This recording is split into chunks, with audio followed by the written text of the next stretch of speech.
of you for what you can offer. And I'm honored to have Miko as our friend, as our temple member.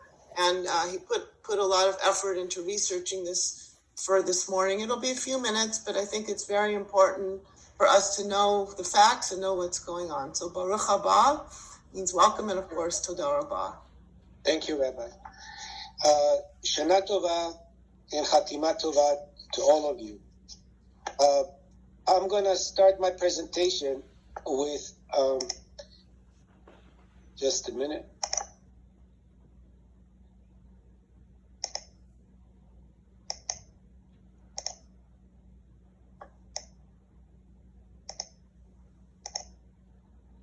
I don't know. Just a minute. Okay. Actually, I wanted to start with something unrelated to Israel, but related to Israel, but closer to us.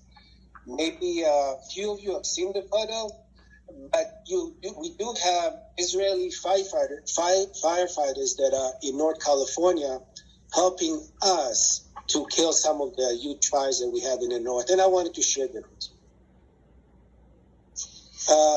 When I start thinking about what I need to present, it actually is before I read the prayer for Israel. And there's nothing more appropriate when you look at the prayer for Israel and what's took place. When we pray for Israel, we pray for the people of Israel and its leader to be strong, and we pray for peace. So when you think about praying for peace, actually our prayer is helping fulfilling some of the things that are happening now. To understand what's happening now, it is actually a huge breakthrough. Even a person like Tom Friedman from the New York Times called it a geopolitical earthquake just hit the Middle East. So to understand why it is huge, we need to kind of share some background information, historical event, and maybe do some key highlights and comparison between prior events to today's event. By the way, I put my email address on the screen because we do not have a Q&A session, so if anybody want to discuss it or have a question, please send me an email. This is a map of the Middle East, and what you see here is tiny Israel on the top left. Saudi Arabia take most of the desert. Iran is up here in the north, and Iraq. So the UAE, United Arab Emirates, and I may call them UAE or may call them Emirates for short, it's sitting right here. We think sometimes people think that Dubai is the capital, but actually it is Dubai with a population of almost 10 million people, 9.6. But the GDP is huge. It's $988 billion. Bahrain, on the other hand, it's a much smaller country, and it's only 1.6 million with 79 billion GDP. Israel is sitting here with population similar to the Emirates, but GDP of 373. So you can see how the Emirates are a lot richer than Israel and can provide many things when we think about a peace agreement. So what I want to go forward now is to describe big events in the past 70 years. With some photos as I progress to understand better how big this is. So in 1948, we had 5 Arab countries attacking Israel. And in the end of the war, it was Lebanon, Syria, Iraq, Transjordan, now it's called Jordan, and Egypt. It ended in 1949 when the armistice agreement was negotiated. If you look at the map on the top right, you can see how the war ended. It was our mystic agreement, and today we call it the 1967 border, but it's really the border that existed in 1949 after the war. The PLO was created in 1964, when the PLO goal was to destroy Israel. Have in mind, and the reason I brought it is 1964, which is before 67, and when they right now want a country in the border of 1967, actually that land was in their hand at that time. But they were created to destroy Israel, and that commitment did not change. In 1967, there was a pretty big war between Egypt, Syria, and Jordan that changed the landscape in the Middle East. In the end of the war, Israel controlled the old city of Jerusalem, Judea and Samaria, and the Golden Heights. You can see that on the map as I showed that. I don't know how many of you know, but Israeli, in the end of the war, Israel offered the return of all captured land for peace, including the old city of Jerusalem. 8 Arab countries adopted what we call today, and they call now the 3 no's. No peace with Israel, no recognition of Israel, and no negotiation of Israel. The UN Security Council adopted Resolution 242 and 338, which was really a formula of land for peace. I bring this up because those 2 elements, the no's and the land for peace, are key key things that happen today that are different. By the way, you look at the picture on the bottom, this is more personal comments. You see parachuutists sitting near the Wailing Wall after they captured the old city. My own cousin, that I call him a hero, a family hero, was one of the first parachutists that entered the old city in 1967. Yom Kippur War in 73, Syria and Egypt unleashed a surprise attack on Israel. And in the end, although it was a surprise attack, and it was very difficult for Israel in the end ended victorious. The peace with Egypt started when Sadat came to Israel. He came for a visit to Israel. And Israel agreed to withdraw from all the Sinai Peninsula in exchange for peace. Again, land for peace. Yeah. Israel became the first Arab country to recognize Israel officially. By the way, on the bottom, you see the airplane that Sadat came and landed in Lud Airport. I myself saw the plane coming to Israel. I didn't see it landing, but he flew to Israel with 2 Israeli Air Force planes flying as an honor to him before he landed. The Oslo Agreement with the Palestinians was signed in 1993, and it declared the principle for the self-government in Oslo, which called the Palestinian Authority, which we know up to today. Here you can see pictures of the signature of that agreement. In 1994, there was a peace with Jordan. At that point, Jordan signed an agreement with Israel. There was adjustment of land and water dispute.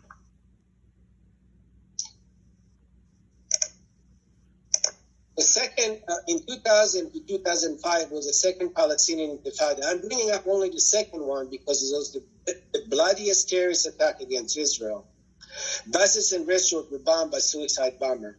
I chose 2 photos here. You can see here what happened to a bus when a suicide bomber sits inside the bus. On the top right, you see a teenager holding his hand with blood. Those teenagers and 2 people behind him hijacked an Israeli soldier, put him in that floor on the second floor, tore him apart by hands, and he's showing his hand as he pulled pieces of the body and killed the soldier. You can see how bloody it was with a lot of hate.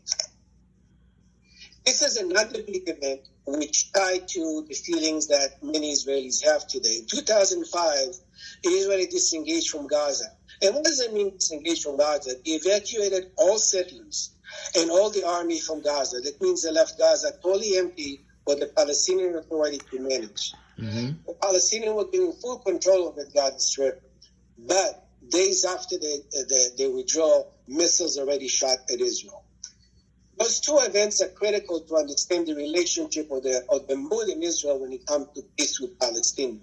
The second Intifada that came after the Oslo Accord and the disagreement from Gaza brought to Israel only bloodshed. So the Israelis, or at least majority of Israelis, stopped believing that a peace with the Palestinians can occur in the short term. And in the I have photos here of the disengagements. You can see how Israel is destroying the homes that they lived in and left the land totally to the Palestinians. The Gaza War, there were 2 Gaza wars in 2008 and 14. There were major operations basically to stop the missile attacks against Israel. So when I look at all those events, when I looked at all the no's, and basically the people, most of the world believing for land for peace, you can start understanding the events that took place today. So what I did is I show you a table of some of the highlights between the peace with Egypt and the peace with UAE and Bahrain. With Egypt, it was a land for peace. Today we have a peace for peace. Obviously, a peace have different agreement and what's going to give and take. There's no land for peace. Mm-hmm. And that's extremely critical, because that's the first time after the 1967, no. Their reaction to the peace with Egypt. Egypt was suspended from the Arab League for 10 years. And Sadat was assassinated by the Egyptian Islamic Jihad. At the same time, when it comes to the peace with the UAE, the Arab League rejected the Palestinian demand to condemn the peace agreement. The UAE and Israel deal was welcome, but many Arab states, Egypt and Jordan, agreed to it. Saudi Arabia permitted the use of its air for Israeli flight. UAE even said Shana Tova blessing to the Israeli, and they requested for the catering company in UAE to stop preparing kosher food. I also heard there is a plan to open a kosher restaurant in one of the hotels that will be closed on Shabbat. So you can see a very, very new attitude toward the state of Israel. Who was against it? Well, with Jordan and Egypt, all the Arab Middle East countries were against it. With the UAE, you have the best players against it: Turkey, Palestinian Authority, Hamas, Hezbollah, and Qatar. What's the driving force behind those agreements? With Egypt, they basically were torn and understand that they cannot destroy Israel, and they wanted to recover from many years of fighting Israel. They wanted to fix their economy. In the UAE, it's more strategic view, alignment with Israel. They're looking to improve the economic growth and cooperation, such as farming, space, and intelligence. Some photos of the events, you can see flags of all the UAE, Israel, and United States. This is before Bahrain joined. You can see even the face mask has the same flag. And Kushner was speaking in Dubai at the time the Israeli El Al planes was landed. And the photo that I like the most is this photo when you see basically UAE delegates are waving to the El Al plane before it took off. Now, those are the photos of the agreement. You probably have seen that in the White House. And you see in Tel Aviv the word Shalom on the City Hall building, and Salam in Arabic on the top right. On the wall in Jerusalem, there were the flags on the walls. And of course, missiles attack against some of the villages in the south at the same time of the city. So what is the takeaway? Oh, excuse me. I'm sorry.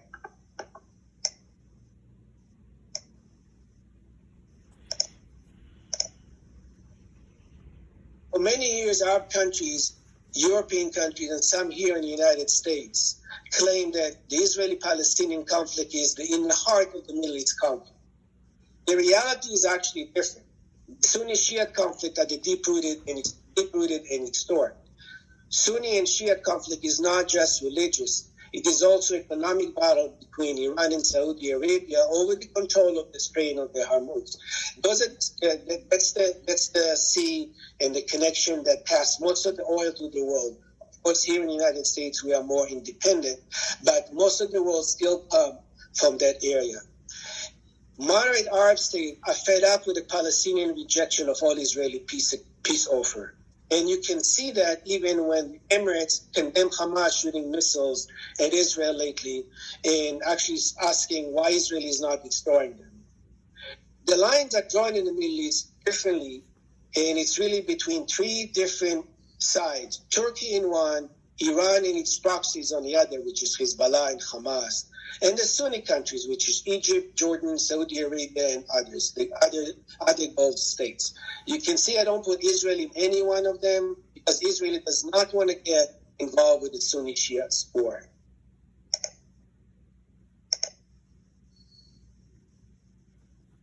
What are the Arab Accords do to Israel? Well, some actually beautiful photos of Israel, that attempting peace with the Palestinians did not work. And does not need to be the first step toward peace. And that's really new here. Peace with Arab countries can be achieved with mutual respect and self-interest. A strong Israel is the only guarantee for peace and Israel's survival. Strong potential economic prosperity for most of the countries involved in the peace. Challenges with Iran remain, but it's easier to fight with some alliances. And improved chances of resolving the Palestinian issue. I believe that the Israeli-Palestinian conflict can end only when the Palestinians desire a solution more than they desire the destruction of the Jewish state. I want to thank you for the few minutes that I shared it with you and listening to me. Again, I put my email. The photo that you see on top is Tel Aviv from the Arcon River. Israeli soldiers are basically practicing in the middle. On the top right, you see Eilat. Below, you see Haifa. And on the bottom left, the Wailing Wall. Thank you very much. Shana Tova and Chatima Tova.